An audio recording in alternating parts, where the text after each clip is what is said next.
আমার মায়েরা খেয়াল করে শুনুন, বিশ্বনবী আপনাদের উদ্দেশ্য করে বলেন। বিশ্বনবী বলেন, ও রমণীরা, ও নারীরা, যে সমস্ত নারী এই 4টা কাজ করবে, এই 4টা কাজের গ্যারান্টি দিবে, তাদেরকে জান্নাতের 8টা দরজার গ্যারান্টি দেয়া হবে। কি 4টা কাজ? 1 নম্বর, আলমারাতু ইযা সাল্লাত খামসাহা, যে নারী 5 ওয়াক্ত নামাজ পড়ে। কি করে? ও মায়েরা, আপনার এই গর্ভ যে কত দামি আপনি জানেন না। আপনার এই গর্ভ থেকে জন্মাবে আগামীর সালাহুদ্দিন আল আইয়ুবী। আপনার গর্ভ থেকেই জন্মাবে ইমাম আল মাহদি আল মুনতাদার। আপনার পেট থেকে জন্মাবে আবু সাইদের মতো বীর সৈনিক। 7ম হিজরিতে বিষ্ণু ইসলাম সব সুপার পাওয়ারের কাছে চিঠি দিলেন। রোমান সম্রাটের কাছে, পারস্য অধিপতির কাছে, মিশরের অধিপতির কাছে, সবার কাছে চিঠি লিখলেন। চিঠির ভাষা ছিল এরকম, মিন মুহাম্মাদিন রাসূলিল্লাহ ইলা মুকাওকিস আযীমিল কিবত।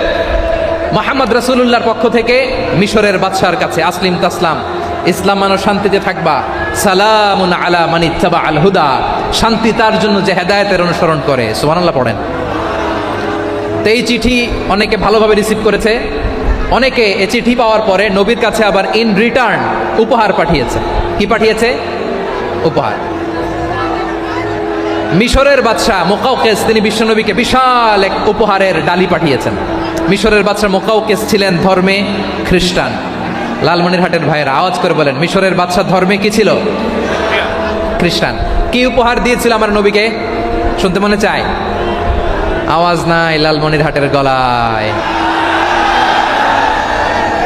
শুনতে মনে যায়? 1000 স্বর্ণমুদ্রা। 1000 স্বর্ণমুদ্রা। 2টা খ্রিস্টান দাসী, একজনের নাম মারিয়া বিনতে শামউন আল কিবতিয়া, আরেকজনের নাম সিরিন বিনতে শামউন আল কিবতিয়া।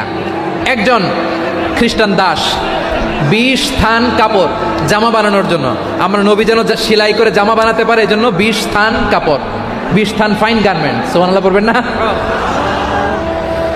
এরপরে একটা গাধা, যেটার নাম ছিল উফাইর, আর একটা খচ্চর, এটার নাম ছিল দুলদুল। খচ্চর চিনেন? গাধা আর ঘোড়ার ক্রসিং এ যে প্রাণীটা দুনিয়াতে আসে সেটার খচ্চর বলে। তো এই যে সুপার পাওয়ার, খ্রিস্টান বাদশার কাছে নবী চিঠি লিখলেন। ওই খ্রিস্টান বাদশা আমার নবীকে উপহার দিল। বিশ্বনবী এই উপহারগুলো সানন্দে গ্রহণ করেছে। সুবহানাল্লাহ পড়বেন না? তাহলে অমুসলিম কেউ যদি আপনাকে উপহার দেয়, হালাল উপহার হলে আপনি গ্রহণ করতে পারবেন। অনুরূপভাবে পারস্যের বাদশাহ, রোম সম্রাট বিশ্বনবীকে উপহার পাঠিয়েছেন। আমার নবী সবগুলো উপহার, গিফট গ্রহণ করেছেন। সুবহানাল্লাহ বলেন।